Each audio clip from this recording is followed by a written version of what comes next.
We will now continue with our next presenter, who is Antoni Przechrzta from Poland. He is a healing therapist, spiritual healing teacher, psychotherapist, and artist with expertise in spiritual healing and extrasensory perception. He offers individual and group therapy in Polish and English. He is a certified teacher of the Polish Association of Spiritual Healers and has taught unconventional medicine at London medical schools. Antoni holds artistic degrees from Krakow, Vienna, and Royal Academy in London. He's also known from promoting complementary methods, participating in conferences, and running workshops worldwide to empower personal and spiritual development. Please welcome. Thank you very much for such a beautiful introduction. I feel already better. And thank you for this wonderful Congress, World Health Congress. Thank you, Thomas Pfeiffer, for organizing it. I would like to talk today about spiritual healing, which, in my opinion, should be included within the health service as a very gentle therapy, which would be very useful for the patients. And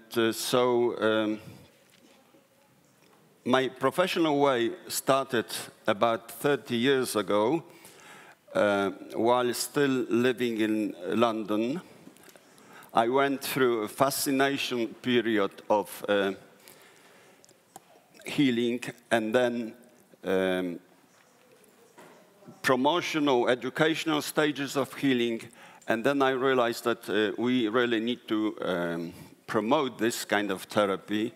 I was lucky enough to start teaching about 22 years ago, to start teaching, introducing spiritual healing to the medical students of the Royal London Hospital. And it was really something very first, because at that time not many students were introduced to complementary techniques. My practice of healing, teaching, running an organization of healers, taking part in the scientific conferences, and being present in the media always had a main goal: to promote healing as a professional method of medicine, which has its explanation through results in patients getting healthier, what can be confirmed through science, so-called evidence-based medicine. I wanted to stretch it that evidence-based medicine confirms existing of healing and that it's being very helpful towards bringing patient to health. This issue I would like to share with you as a spiritual healing, that healing is holistic, patient-friendly, beneficial to patient, also cost-effective, with no side effects, complementary to other methods of treatment, promoting great health and being of real prevention step, and often playing key component in coming back to full health when sometimes it looks like the patient can't be helped. Healing can be also supportive in well-being on all levels, on somatic, emotional, spiritual, and social. In a way, making it simple, healing would be such a therapy or way of life where one connects with your inner self and with the source, and with the help of a healer or practitioner of healing, you could actually get the connection to practice self-healing on yourself.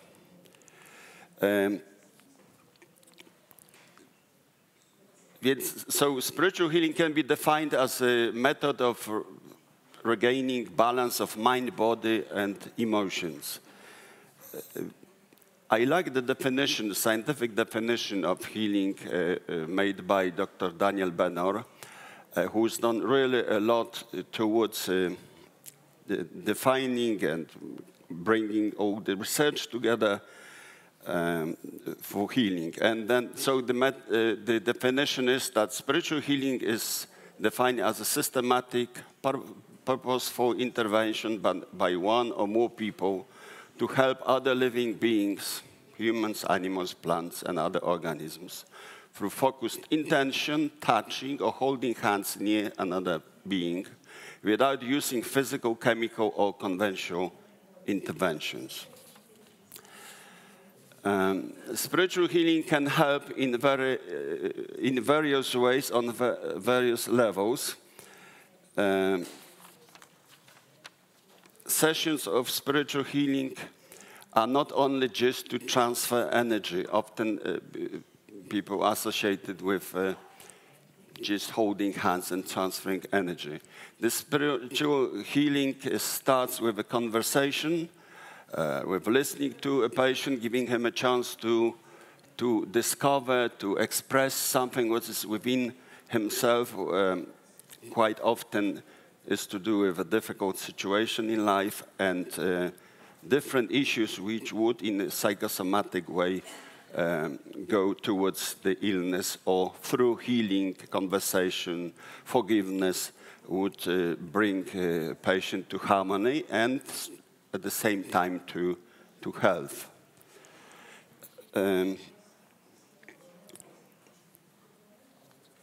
There are many words describing healing, and when I show you some research, then obviously the names of the healing may vary, but they will be treating the same thing. So what happens during a healing session? Healing session is in a relaxed atmosphere, usually lasts no more than an hour, sometimes half an hour, but this is not a therapy which lasts only just a few minutes. The healer walks with hands close to a patient. Patient feels some tingling, cold, or pressure, and very often falls asleep. During such session, it's very popular now that healing takes place in form of distance healing. So it means that the healer is in a different place when the patient, and it's very useful in situations when we cannot get to the patient. So it can help with a range of physical, mental, spiritual, emotional elements, sometimes to really astonishing degree. Also, it's beneficial, and hospitals are mainly interested when we have to do with chronic disease, where nothing else can help, and it's something which is applied to patients is very expensive. I would like to draw your attention to some research, and as I mentioned already, Dr. Benor, and he is the author of Spiritual Healing, Scientific Validation, and also of the whole definition material in one of the, in my opinion, the best book about complementary and alternative medicine, which is the essential of complementary and alternative medicine, which I suggest and everyone to get to know. There's some scientific evidence for, actually there are lots of scientific evidence for the fact that healing is supportive in bringing a patient back to health. And for instance, the randomized controlled trials here made by the Confederation of Healing Organizations in the UK, which proves that healing is very helpful. Also, therapeutic touch stimulates the proliferation of human cells, what means that it helps in getting patients better. This is some research by Gloria Gronovich. It's interesting with healing in therapeutic touch, where therapeutic touch in cancer cells, where the cancer cells don't grow, but the normal cells grow at the same time. So which means that healing can be applied to cancer patients and they can get better. To do with dementia, in chemotherapy, that the state of well-being of the patient is better. So I only have chosen a few elements of the research to show that it is supported by evidence-based medicine. I wanted to say a few words about Doctor Healer Network.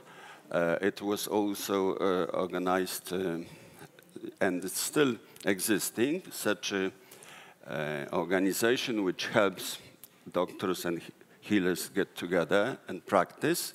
And there's, you see, 9 points which are important in order to collaborate in a very reasonable way. Who can learn and practice spiritual healing? Practically everyone can practice healing as long as they are emotionally stable and healthy. But also we obviously invite doctors and medical practitioners. But also interesting it is that healing can be practiced by people who have some disabilities, people who are blind, elderly, because they don't require, apart from peaceful mind and openness, they don't require any special things in order to practice.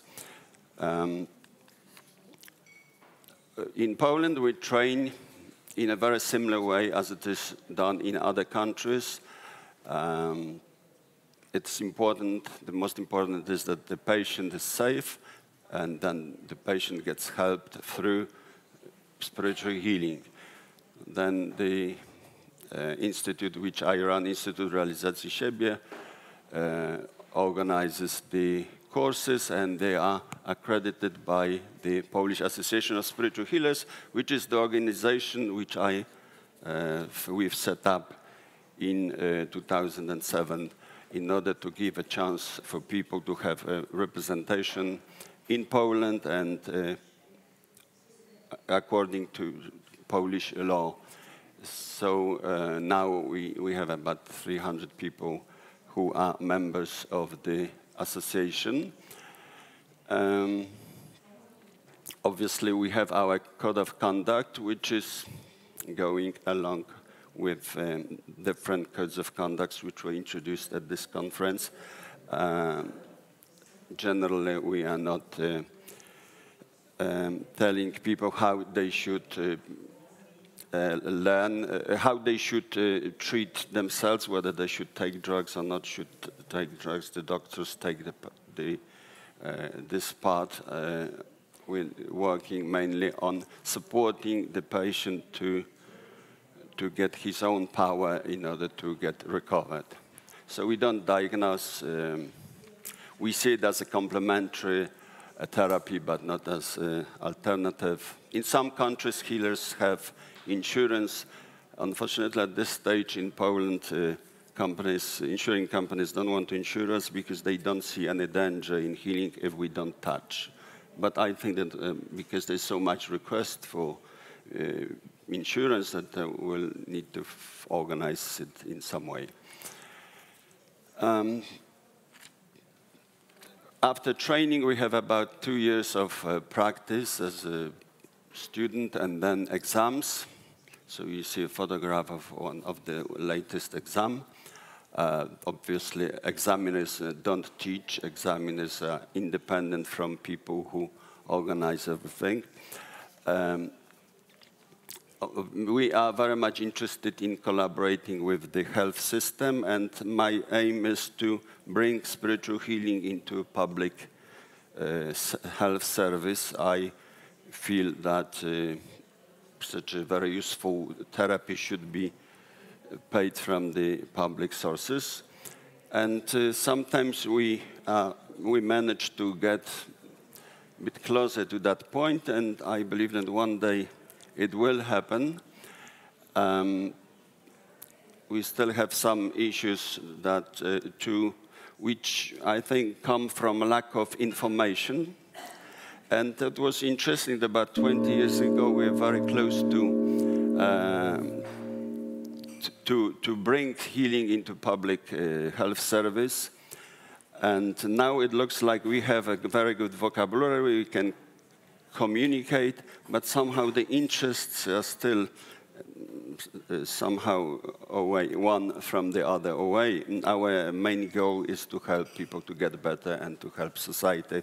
Obviously, the World Health Organization in traditional medicine strategy stretches very much that healing should be available and that the government should help with promoting, doing research and so on. And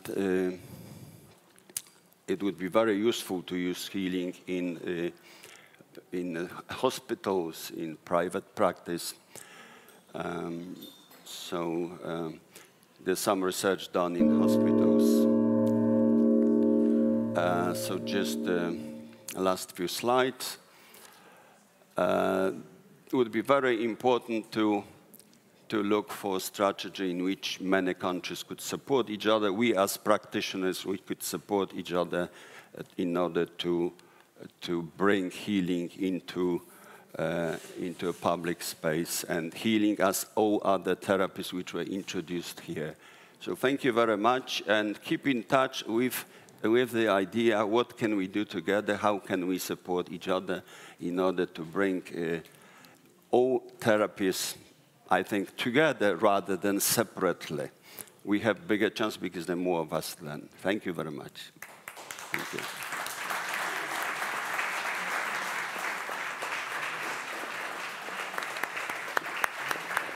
Thank you. Thank you so much. That was Dr. Przechrzta. The goal is for the people to feel better. And Dr. Przechrzta has brought forward an aspect of us as humans that is a vital part of who we are, the spiritual aspect. And there was a quote in the previous presentation that also kind of sums it all up, what Dr. Przechrzta said. I was talking about you can't heal the eyes without healing the head, and you cannot heal the head without healing the body, but also you cannot heal the body without healing the soul. So thank you so much.